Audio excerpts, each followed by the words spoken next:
स्वः तत्सवितुर्वरेण्यं भर्गो देवस्य धीमहि धियो यो नः प्रचोदयात्।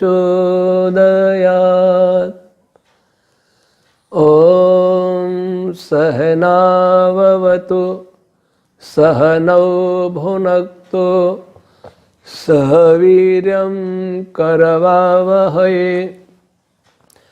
तेजस्विनावधीतमस्तु मा विद्विषावहै। ॐ शान्ति शान्ति शान्तिः। प्रिय श्रोतागण, कल हम काल के विषय में चर्चा कर रहे थे कि काल सबको प्रेरित करता है, काल सब जगह व्याप्त रहता है, सबका आधार होता है। आज ये जानने का प्रयास करते हैं कि काल यह सब कैसे करता है, उसका क्रिया विज्ञान क्या है, मैकेनिज्म क्या है। जब सृष्टि के प्रत्येक कण कण में, प्रत्येक तरंग में, स्पेस में, संपूर्ण ब्रह्मांड में काल ही सबका प्रेरक होकर के विचर रहा है, व्याप्त है, तो उसकी कार्य की प्रणाली क्या है। हमने कहा था कि ईश्वर द्वारा परा ओम रश्मि जब प्रकृति के सतोगुण और रजोगुण दो को एक्टिवेट कर देती है, जागृत कर देती है, सक्रिय कर देती है, उस प्रकृति की अवस्था को ही काल कहते हैं। यह काल क्या करता है? यह काल प्रकृति के जो साम्य अवस्था वाली साम्य अवस्था प्रकृति है, उसको, उसके तमोगुण को भी सक्रिय करके जिस पदार्थ का निर्माण करता है सबसे पहले, वो उस महत कहते हैं, जिसके विषय में आगे चर्चा की जाएगी। तो यहां काल ने क्या किया? साम्य अवस्था प्रकृति को विकृत करके, जबकि स्वयं अविकृत रहता है, उसमें कोई विकार नहीं आता, भूत भविष्य वर्तमान कभी भी काल में, काल तत्व में कोई भी विकार डिस्टॉर्शन नहीं आता।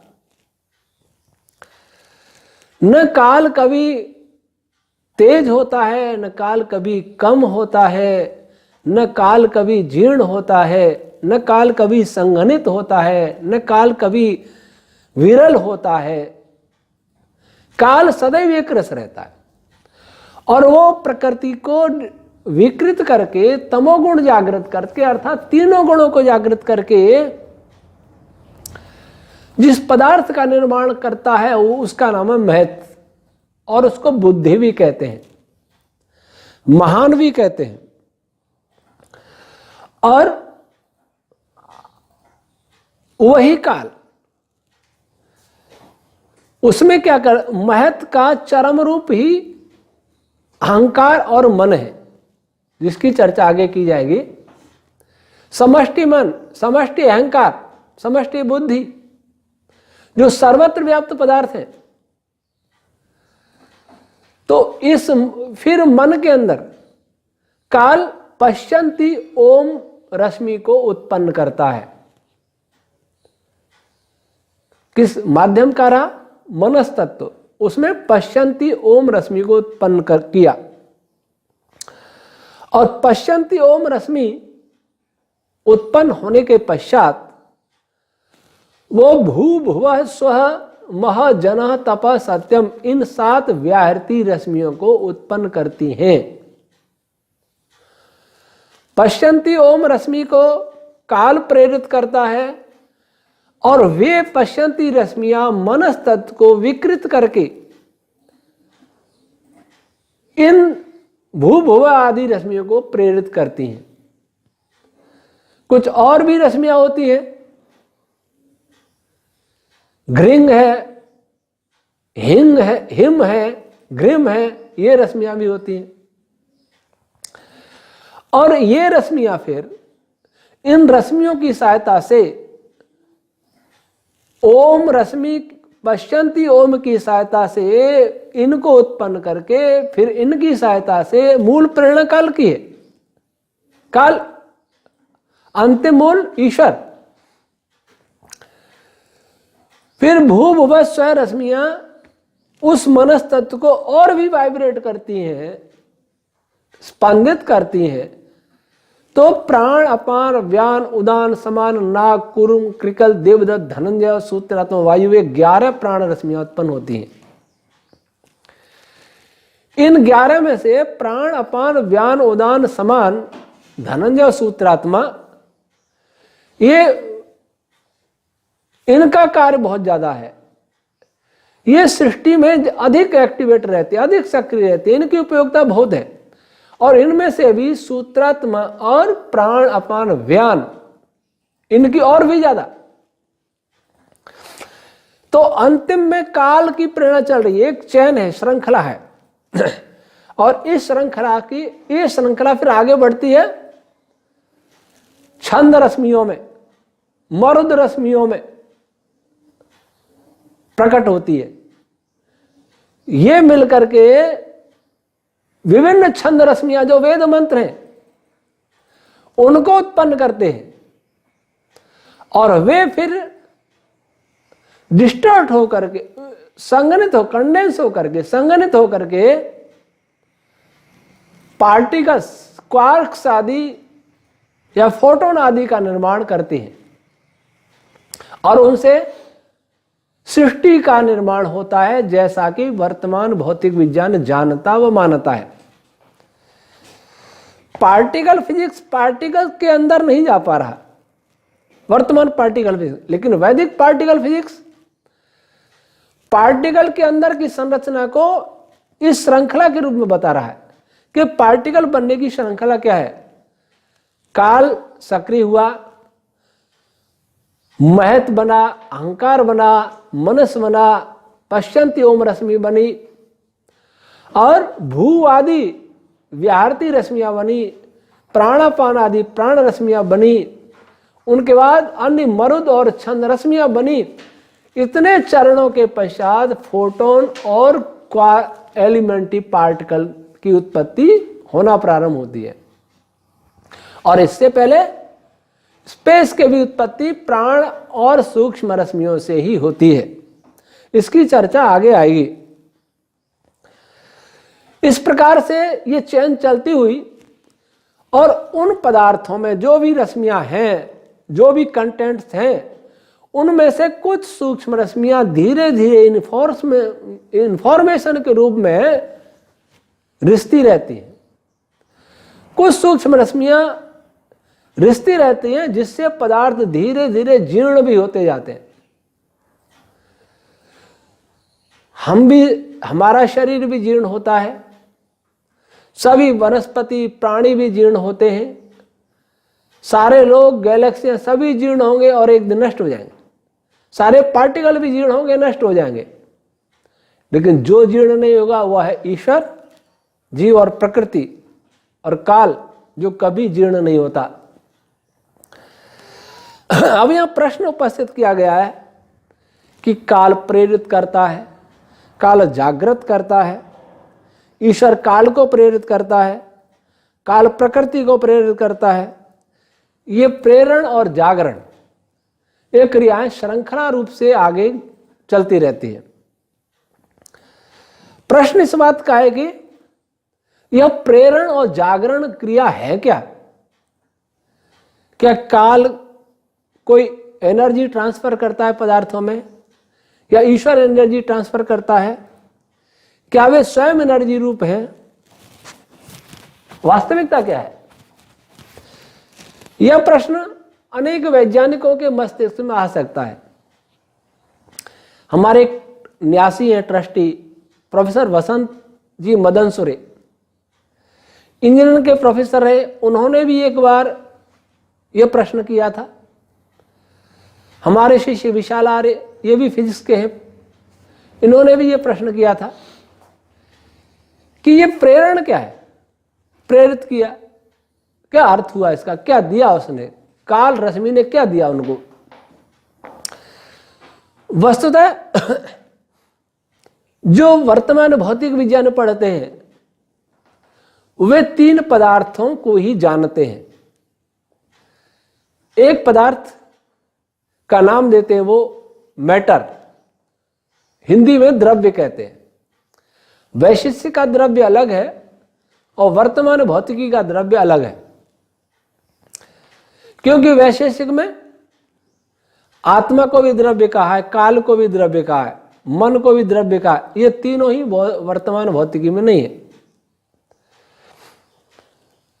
तो मैं वर्तमान भौतिकी की दृष्टि से देखूं तो वो 3 प्रकार के पदार्थ मानते हैं, मैटर, एनर्जी और स्पेस।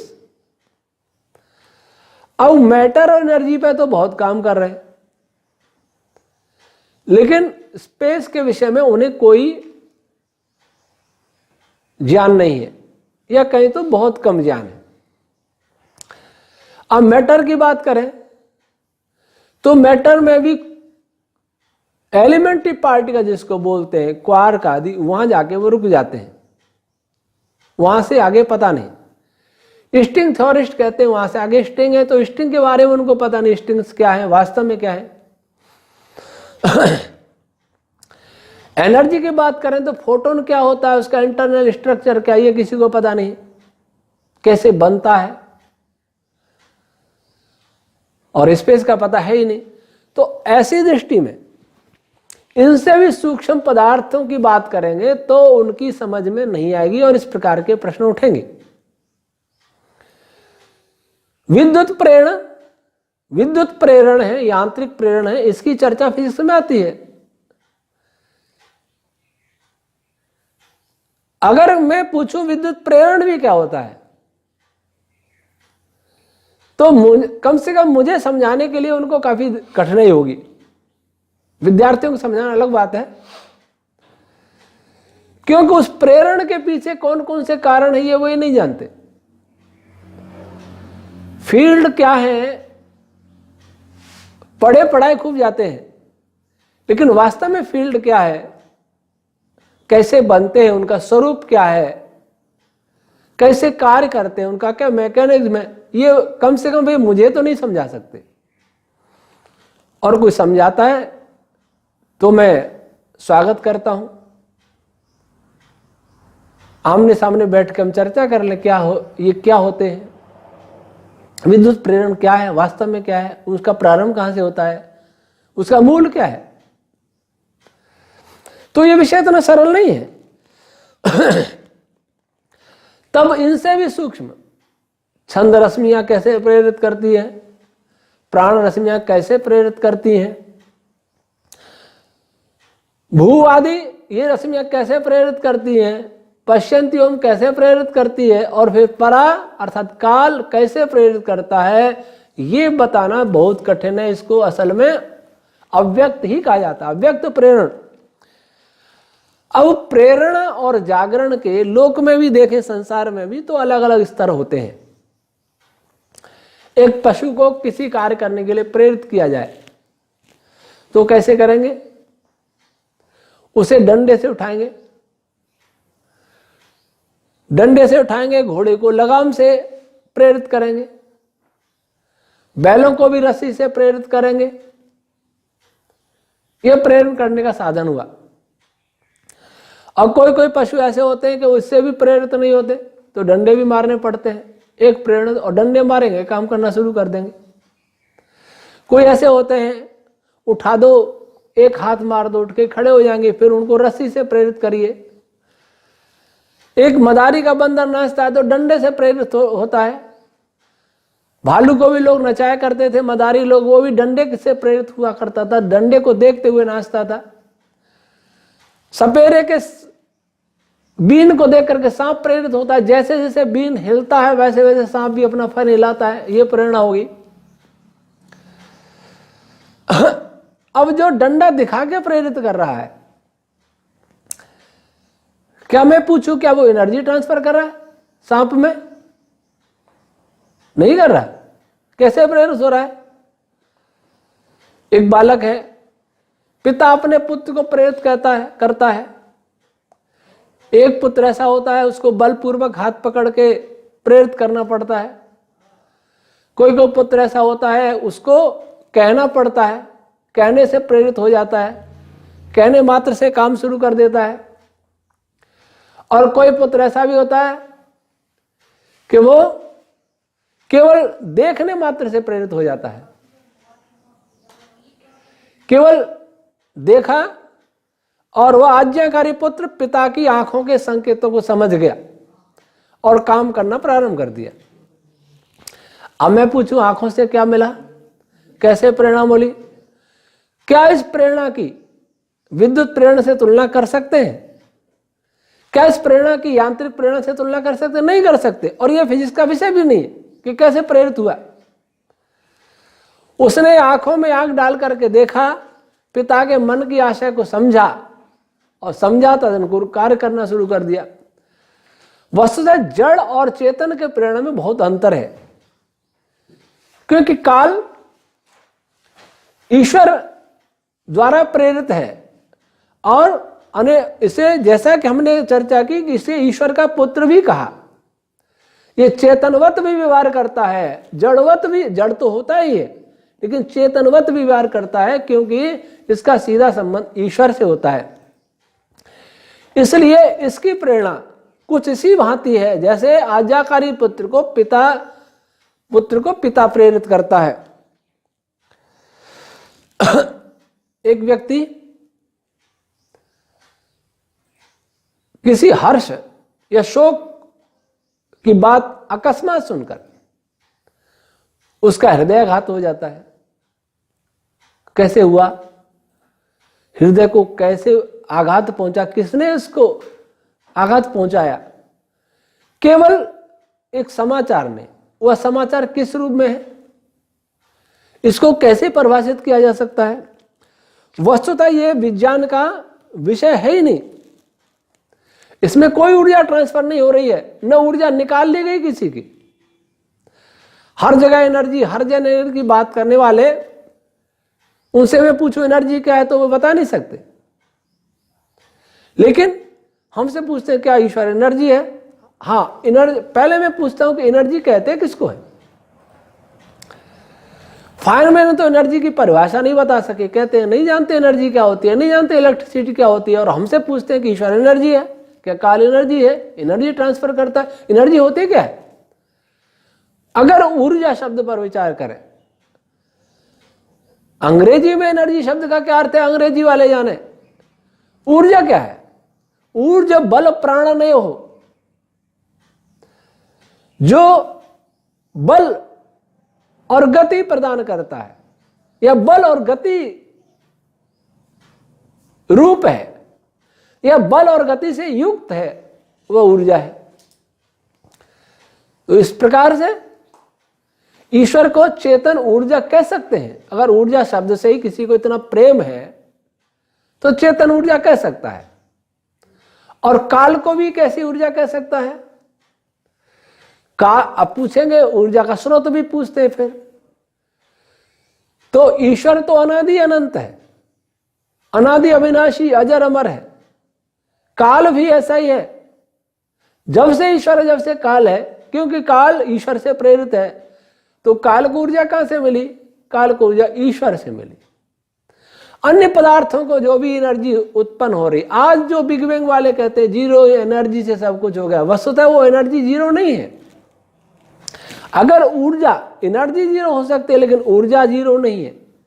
कार्य करने की क्षमता ईश्वर के अंदर है, और वह ईश्वर प्रकृति के अंदर काल के द्वारा वह ऊर्जा, वह शक्ति जागृत कर देता है।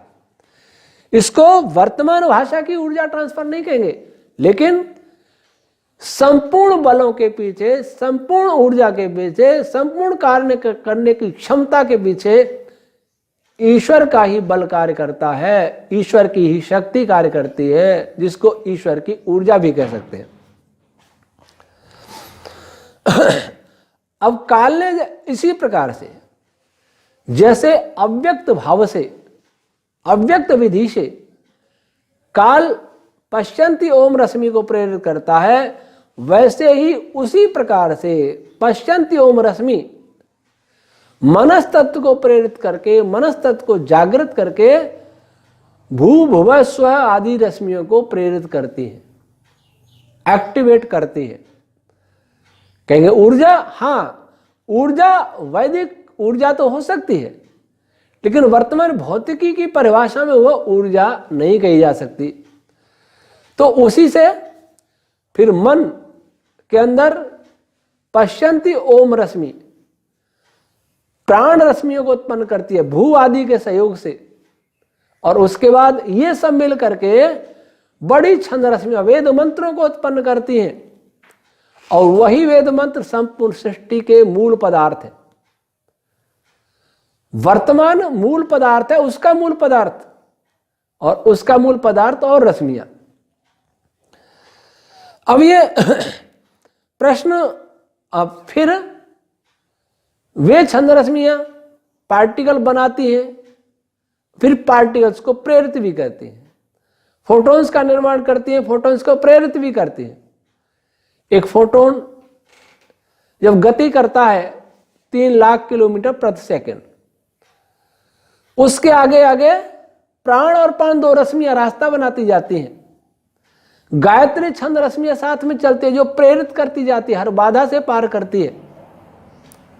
और एक धनंजय रश्मि उसको खींचती हुई ले जाती है।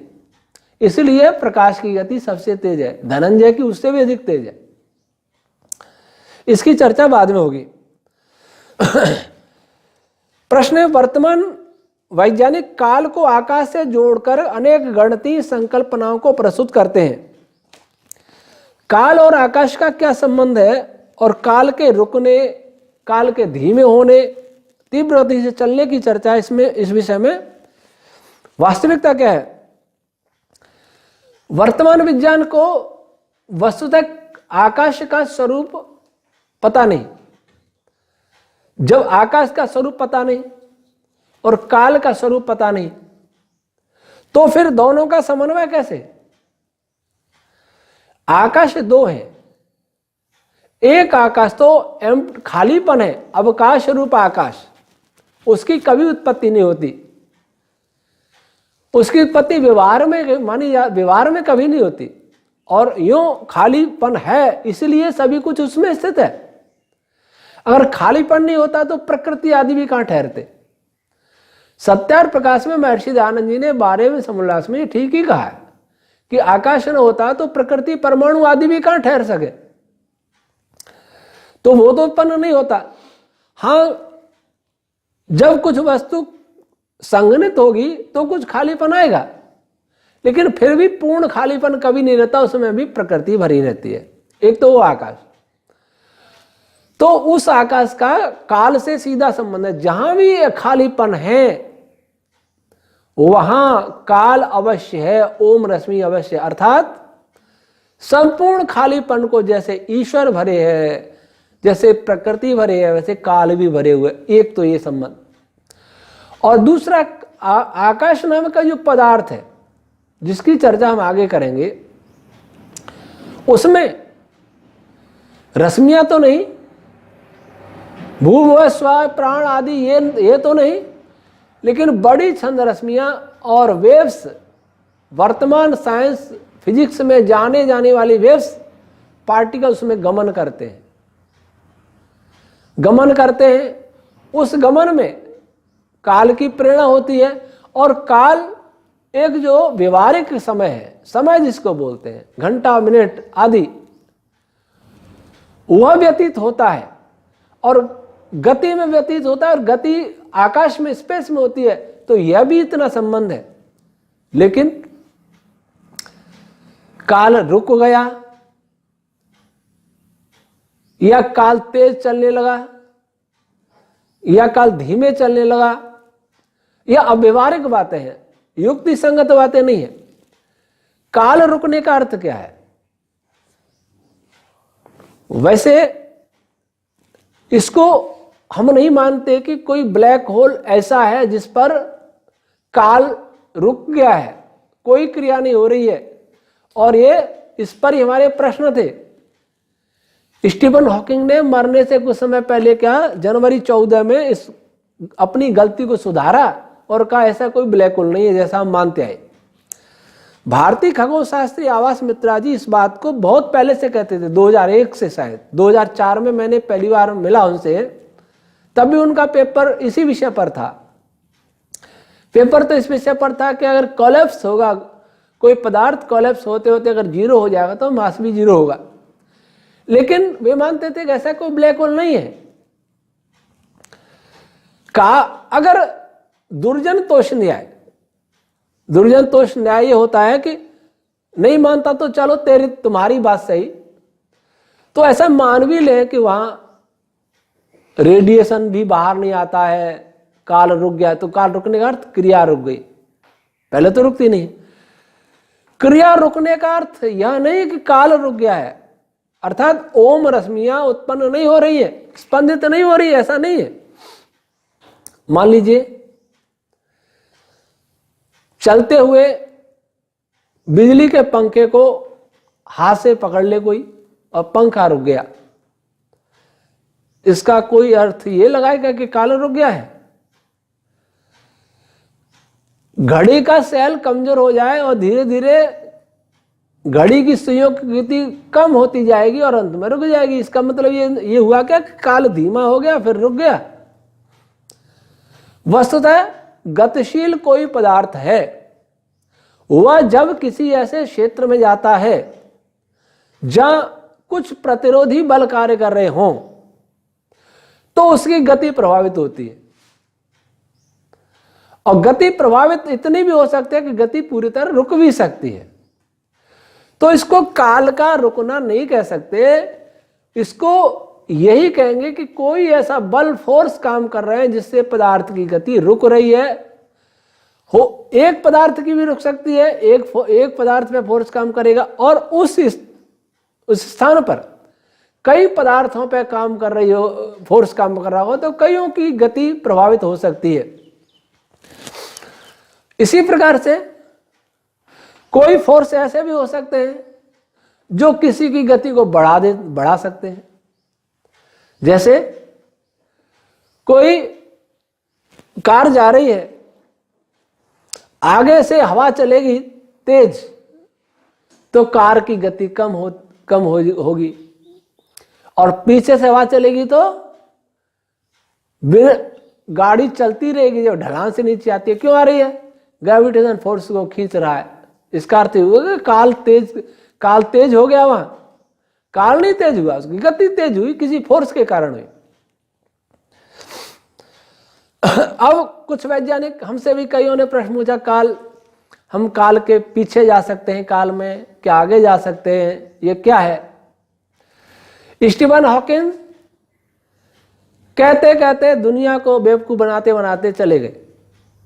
हालांकि एक सम्मानित व्यक्ति थे, उस स्थिति में भी व्हील चेयर पर बैठ के भी वर्षों तक इतना काम किया, लेकिन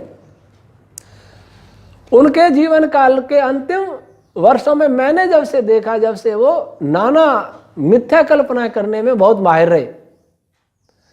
काल की गति से जाने वाले विमान, काल की गति, काल के पीछे जाना, काल के आगे जाना। आज मैं पूछूं कि काल के पीछे जाना, काल में पीछे जाने का अर्थ क्या है?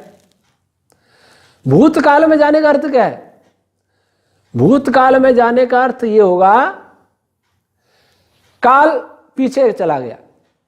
इसका अर्थ यह हुआ कि मैं अभी 57 साल का हूं वो शिशु अवस्था में हो जाऊंगा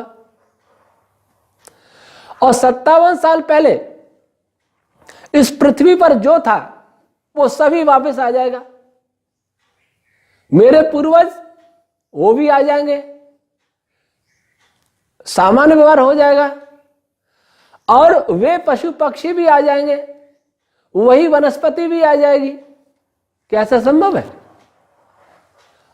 अगर यह संभव नहीं तो काल में पीछे जाने का अर्थ क्या है? और काल में आगे जाने का अर्थ, आगे जाने का क्या अर्थ हुआ?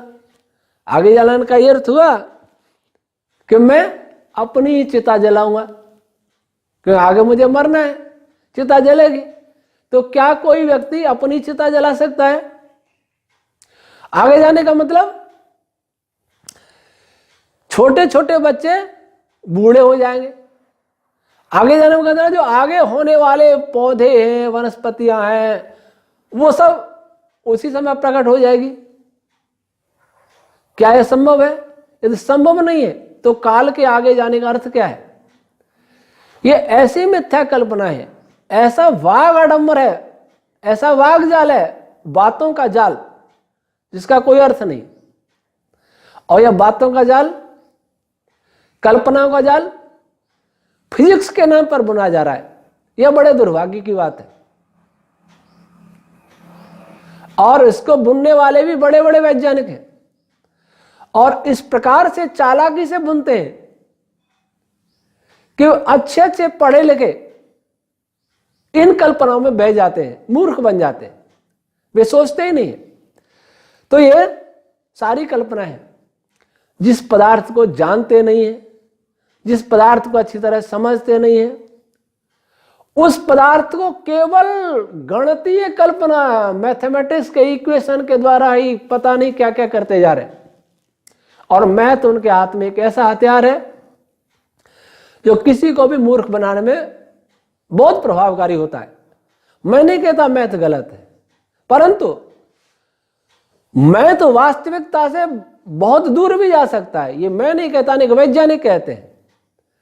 तो जो वास्तविकता से दूर ले जाए, उस मैथ की जीवन में क्या उपयोगिता? उस मैथ का भौतिक विज्ञान में क्यों होना चाहिए? उस मैथ को, ऐसे मैथ को, जहां तक मैथ व्यवहारिक है, जहां तक मैथ वास्तविकता के क्षेत्र में रहता है, वहां तक मैथ उपयोगी है। और जो मैथ केवल मैथमेटिशियन के लिए, केवल काल यापन करने के लिए, उस मैथ की कोई उपयोगिता नहीं है। इस प्रकार अब हम काल का विषय हमारा पूरा होता है। 5 दिन से हम काल विषय की चर्चा कर रहे थे। अब घंटा, मिनट, सेकंड, इसका क्या अर्थ होगा? अहोरात्र है। अहोरात्र प्राणपान को कहते हैं। ये एक व्यवहारिक है कि एक प्राण रश्मि के उत्पन्न होने में कितनी बार ओम रश्मि वाइब्रेट हुई होगी, स्पंदित हुई होगी, काल रश्मि जिसको बोलते हैं। इसको कोई नहीं जानता है, लेकिन सबसे छोटा समय वही होगा, ओम रश्मि का स्पंदन, जिसको कोई नहीं जानता। और ये सभी अहोरात्र, संवत्सर, ऋतु और मास, ये रश्मियां काल को मापने वाली होती है, समय को मापने वाली होती है। इससे ऐसा प्रतीत होता है, ये मेरा अपना मत है। यद्यपि ये भी रश्मियां हैं, परंतु क्योंकि ये काल के मापन में, काल अवधि के मापन में प्रयुक्त होती हैं, तो इनमें अन्य छंद रश्मियों की अपेक्षा तमोगुण नगण्य होता होगा। तमोगुण, जबकि अन्य रश्मियों में सभी गुण हैं। यदि ऐसा न होता तो इनको काल के मापक के रूप में प्रयुक्त नहीं हो किया जाता। इन सभी रश्मियों के बारे में आगे चर्चा करेंगे। अब कल चर्चा रहेगी सृष्टि का पहले उत्पन्न पदार्थ, पहला उत्पन्न पदार्थ, काल के बाद महत, फिर अहंकार, मन, इसकी चर्चा कल करेंगे। ओम शम।